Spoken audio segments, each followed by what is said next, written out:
ఇక మరో mid day breaking చూస్తే టీటీడీ పాలక మండలికి చెందిన ఓ సభ్యుడి కుటుంబ వ్యవహారం ఇప్పుడు రాష్ట్ర వ్యాప్తంగా సంచలనం అయిపోయింది.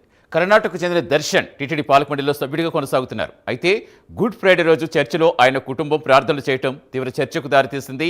ఇటీవల టీటీడీ పాలక మండలి అన్య మతాలకు చెందిన ఉద్యోగులు తొలగించాలని కీలక నిర్ణయం తీసుకుంది. ఈ నేపథ్యంలో అదే మండలికి చెందిన సభ్యుడి కుటుంబ సభ్యులు ఇతర మత ప్రార్థనలో పాల్గొనడం తీవ్ర విమర్శలకు తావిస్తోంది. ఈ ఘటనపై హిందూ సంఘాలు తీవ్ర ఆగ్రహం వ్యక్తం చేస్తున్నాయి. పూర్తి సమాచారం ఇచ్చేందుకు మా కరెస్పాండెంట్ రవివర్మ జాయిన్ అవుతున్నారు లైవ్లో. రవివర్మ, అసలు ఏం జరిగింది? టీటీడీ పాలక మండలి సభ్యుడై ఉండి అన్యమతస్తులకు ఇక్కడ చోటు లేదా అన్యమతస్తులను వెంటనే తొలగిస్తామని టీటీడీ చెప్తూ ఉంది. ఇప్పుడు ప్రస్తుతం అక్కడికి చెందిన ఆ ఉద్యోగుల పాలక మండలి సభ్యులు కుటుంబ సభ్యులే స్వయంగా ప్రార్థనలో పాల్గొనడం ఎలా చూడాలి? అసలు ఏమైనా రెస్పాండ్ అవుతున్నారా?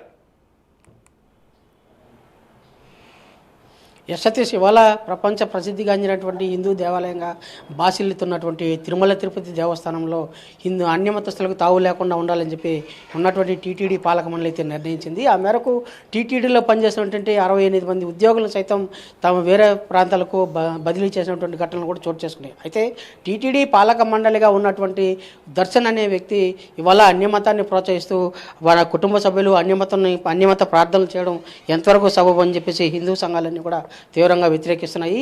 అయితే ఇతని మీద ప్రభుత్వం కానీ టీటీడీ కానీ స్పందించకపోవడం పట్ల హిందూ సంఘాలు తీవ్ర ఆగ్రహాన్ని వ్యక్తం చేస్తున్నాయి.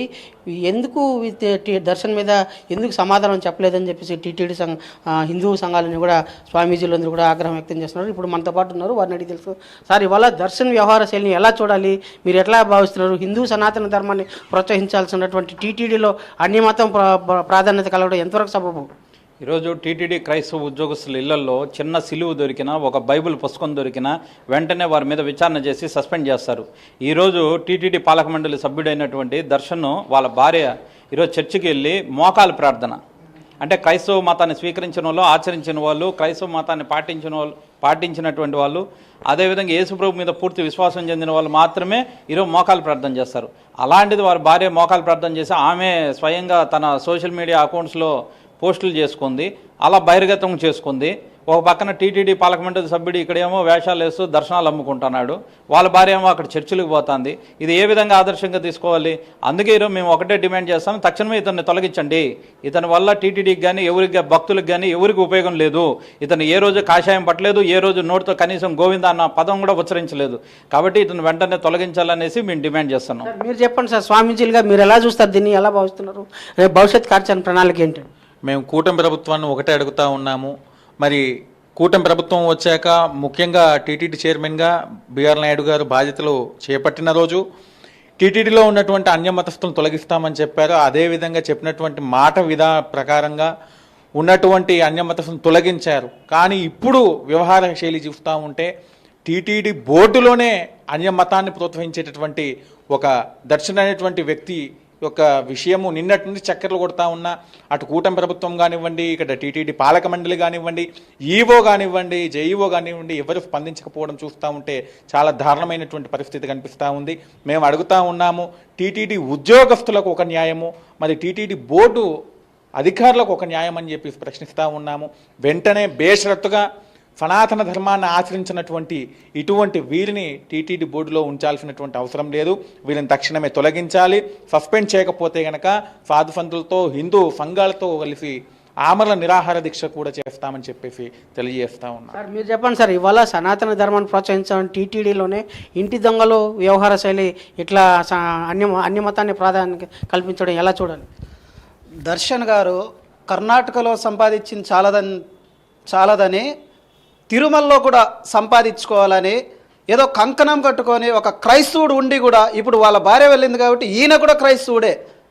ఈయన పైన కూడా నిఘా పెట్టి అసలు ఈయన గతంలో ఏం చేశారు, కనీసం ఒక్కరోజు కూడా కాషాయ జెండా పట్టని వ్యక్తి టీటీడీ బోర్డు మెంబర్గా ఎలా తీసుకున్నారు? ఈయన దర్శనాలు అమ్ముకుంటూ ఎవరికి వాటా ఇస్తున్నారు, ఎంతెంత ఇస్తున్నారు? ఈయన పైన తగిన చర్యలు తీసుకొని ఈయనను తక్షణమే తొలగించే వరకు మేము పోరాటం చేస్తామని తెలియజేస్తున్నాం. ఇంకోసారి ఇలాంటి జరిగితే కఠినమైన చర్యలు తీసుకోవాలని మా డిమాండ్.